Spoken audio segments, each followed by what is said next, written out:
Good day pong muli sa ating lahat sa pagpapatuloy po ng pag-aaral natin ito, 10 biblikal na paliwanag na si Jesus ay Diyos. Dito na po tayo sa panglima. Ang sabi rito, kinilala ng mga apostol na si Jesus ay Diyos. So, for several years na nagministry po ang Panginoong Jesus dito sa lupa, ay kasama niya po yung kanyang mga alagad at sila mismo ay pinatunayan nila at pinahayag nila ang pagiging Diyos ng Panginoong Jesus. So, unang-una po dito ay si Simon Pedro. Mababasa po natin dito sa 2 Peter chapter 1, verse 1. Ang sabi po rito, mula kay Simon Pedro, lingkod at apostol ni Hesukristo, sa inyong tulad nami tumanggap ng isang pananampalatayang mula sa ating Diyos at tagapagligtas na si Hesukristo ayon sa kanyang katarungan. So, tinawag po ni Pedro ang Panginoong Jesus na ating Diyos at tagapagligtas. So, mababasa din po natin yan dito sa Titus chapter 2, verse 13. Paano po ba siya dinescribe dito? Ang sabi po rito, samantalang hinihintay natin ang ating inaasahan, ang dakilang araw ng paghahayag sa ating dakilang Diyos at tagapagligtas na si Hesukristo sa gitna ng kanyang kaningningan. So dito naman binanggit po na dakilang Diyos at tagapagligtas na si Hesukristo. Ngayon po, may mga relihiyon po na hindi sila naniniwala na si Jesus ay Diyos. Para sa kanila, siya po ay tao lamang. At iba po yung pagkakaintindi or interpret nila sa mga verse po na ito. Para po sa kanila, yung binabanggit po dito na Diyos at tagapagligtas ay magkaiba daw. Ang sinasabi po nila, ang Diyos na binabanggit dito ay yung Diyos Ama. At si Jesus ay tagapagligtas lamang. Kaya hindi raw siya Diyos. Yan po ang sinasabi ng ibang relihiyon. Pero, kung aaralin po natin maigi, kung babalikan natin yung mga lesson natin sa Filipino or English, yung tamang gamit ng mga bantas, pansinin po natin sa mga Bible po natin. Ang nakalagay po, Diyos at tagapagligtas. Wala pong kuwit na nakalagay. So kapag po walang kuwit sa loob ng sentence or phrase, ibig sabihin, ang tinutukoy po dyan na Diyos at tagapagligtas, iisa lang. At ang tinutukoy po dyan ay si Jesus. So kapag naman halimbawa sa sentence or phrase, may kuwit po na nilagay, halimbawa, Diyos, kuwit at tagapagligtas. Ibig sabihin nun, kapag may kuwit, iba yung Diyos at iba din yung tinutukoy ng tagapagligtas. So, dalawa na po yung tinutukoy dun. Pero nga, sa Bible natin, ang ginamit po ay yung walang kuwit. Meaning, si Jesus, siya ay Diyos at siya rin mismo ang tagapagligtas. So, kung meron man po tayong mga may encounter po na ibang relihiyon na ganyan pong paniniwala nila, pwede nating sabihin na ito po yung tamang sinasabi ng Bible. At bukod pa po dyan, sino pa ba yung mga disciple ni Jesus na nagpatotoo na siya ay Diyos? Isa rin po dito ay si Santiago na kanyang half-brother. Dito po mababasa po natin sa Santiago chapter 2 verse 1. Yan. Buklatin po natin yung Bible po natin. So medyo marami po tayong verse na babasahin. At yan po yung mga sinabi ng mga alagad or disciples ni Jesus Christ na nagpapatunay na siya ay Diyos. Ang sabi po dito, Santiago chapter 2, verse 1. Mga kapatid, bilang mga sumasampalatay sa ating Panginoong Hesukristo, ang dakilang Panginoon, huwag kayong magtatangi ng tao. So, noon po si Santiago ay unbeliever. Pero nung ganap na po siya nakilala kay Jesus, ay tinawag niya na siyang dakilang Panginoon. Ngayon, sasabihin na naman po ng ibang paniniwala na Panginoon lang siya, hindi sa Diyos. Pero po, ang ginamit po dito ay capital letter P na Panginoon, hindi siya small p. Kasi kung small p po na ginamit or Panginoon na small p or sabihin natin sa English, yung Lord na small letter L, ang katumbas nun ay amo or boss. So, ibig sabihin, mababa lang. Pero kung na-capital letter na letter P, Panginoon, or capital L na Lord, ito ay tumutukoy sa Diyos. So, again, hindi nila pwedeng sabihin na Panginoon lang siya. Kaya siya tinawag na dakilang Panginoon ay nagpapatunay na si Jesus po ay Diyos. At makikita rin po natin kahit si Pablo dito po sa 1 Corinthians chapter 2 verse 8. Yan, isulat po natin yung mga verse po na mababanggit. Ang sabi po dito, isa man sa mga tagapamahala sa kapanahunang ito'y walang nakaunawa sa panukalang iyon.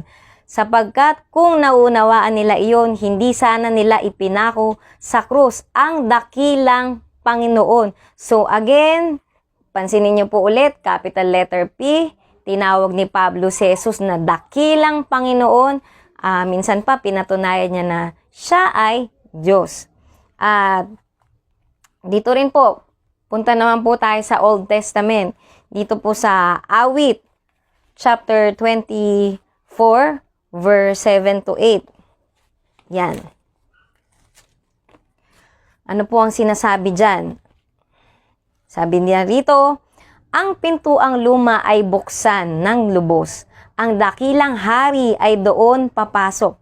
Ang dakilang haring ito ay sino ba? Yan, sa atras po tayo sa verse 6. Ang sabi niya doon, gayon ang sino mang lumalapit sa Diyos, silang lumalapit sa Diyos ni Jacob. So ito po, ang binabanggit po dito o ito po ay nabigyan at napatunayan.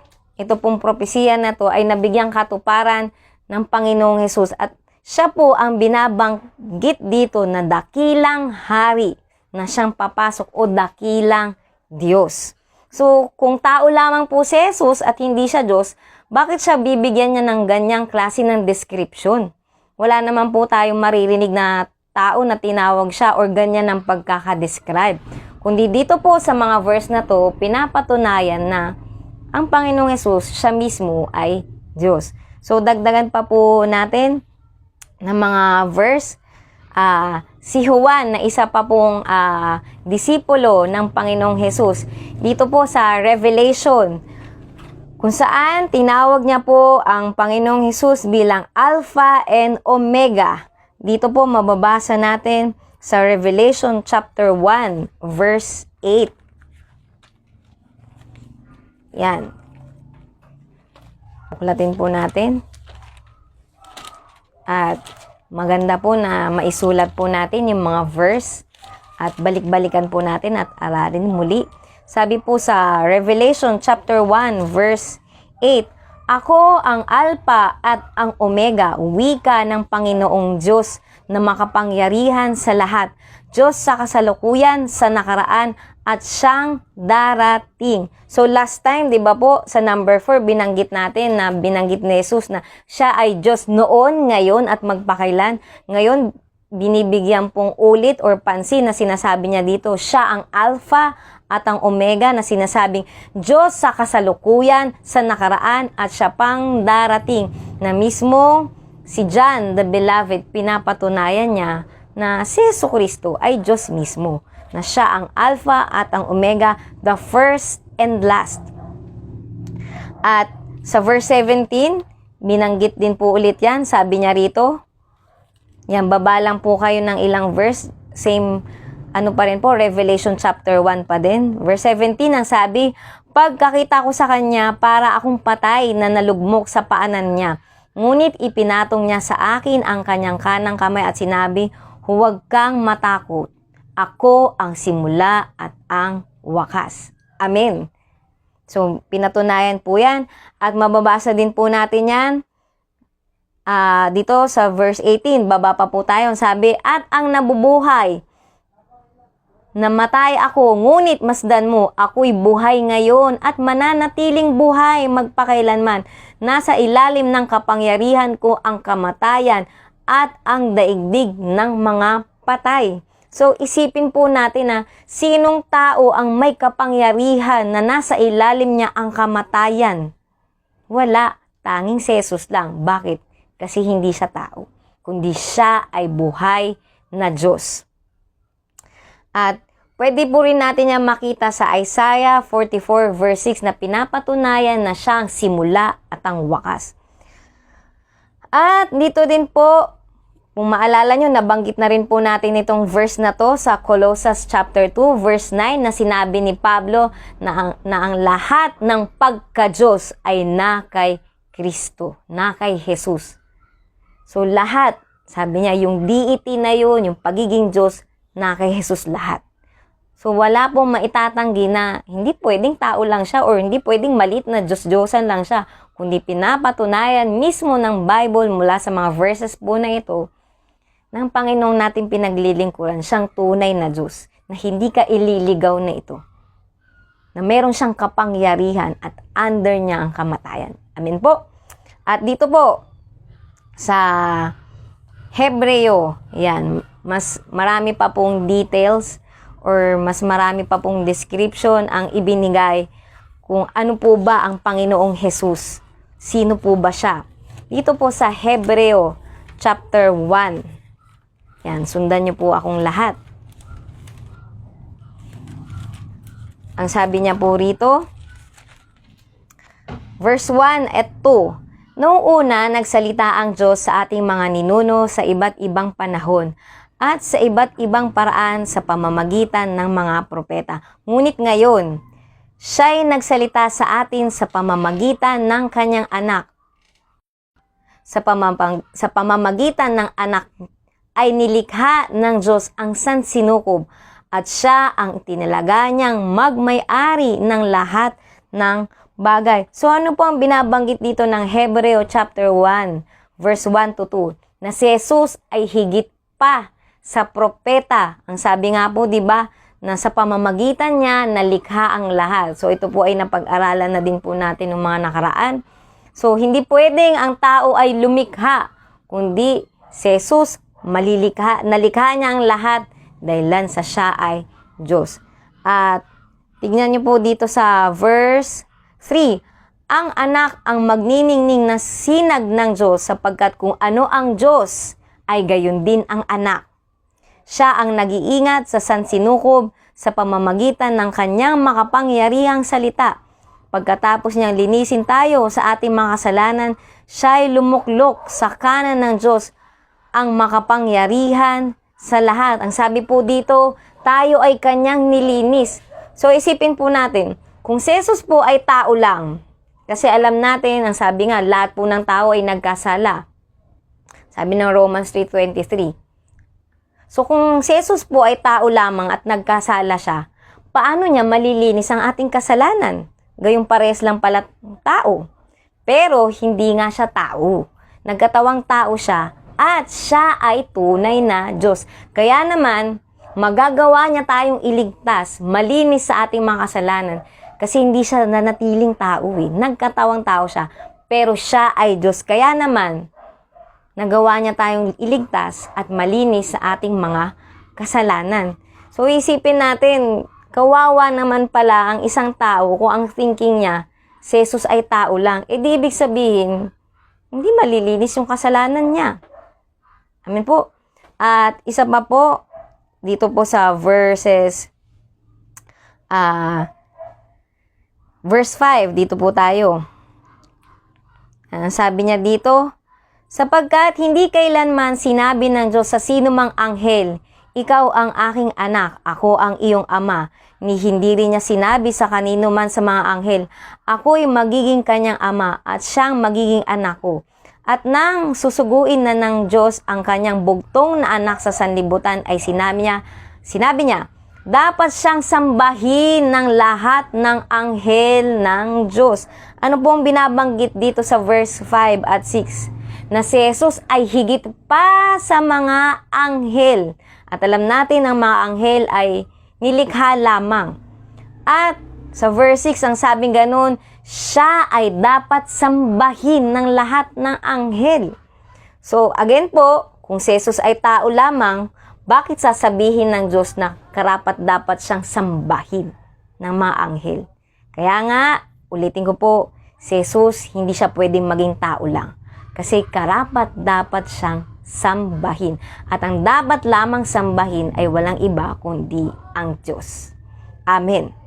At ito pa po, yan ay mababasa din po natin sa awit 45, verse 6 to 7. Yan. Ilista po natin lahat ito. Maaring di man po natin matandaan ang lahat ng verse po na mababanggit, pero maganda po na maisulat natin. Ang sabi po dito sa awit 45, verse 6 to 7, yaong tronong tinanggap mo na kaloob ng iyong Diyos, isang tronong magtatagal at hindi na matatapos. Matuwid kang mag-aari sa bansa mong nasasakop. Ang matuwid ay mahal mo, sa masamay namumuhi. Kaya naman ang iyong Diyos, tanging ikaw ang pinili, at higit sa kanino man ang galak mo'y tanging-tangi. So dito po ang binabanggit na maluluklok sa kanan Diyos, sa trono ng Diyos ay si Jesus. At ang sabing ganun, ang trono po niya ay hindi matatapos. At dito pa po, balik po ulit tayo sa Hebreo. Yan, dito po sa Hebreo chapter 1. Tingnan nyo po dito sa verse 7. Tungkol naman sa mga anghel ay sinabi niya, ginawa niyang hangin ang kanyang mga anghel at ningas ng apoy ang kanyang mga lingkod. Ngunit tungkol sa anak ay sinabi niya, ang iyong trono o Diyos ay magpakailanman, ikaw ay maghaharing may katarungan.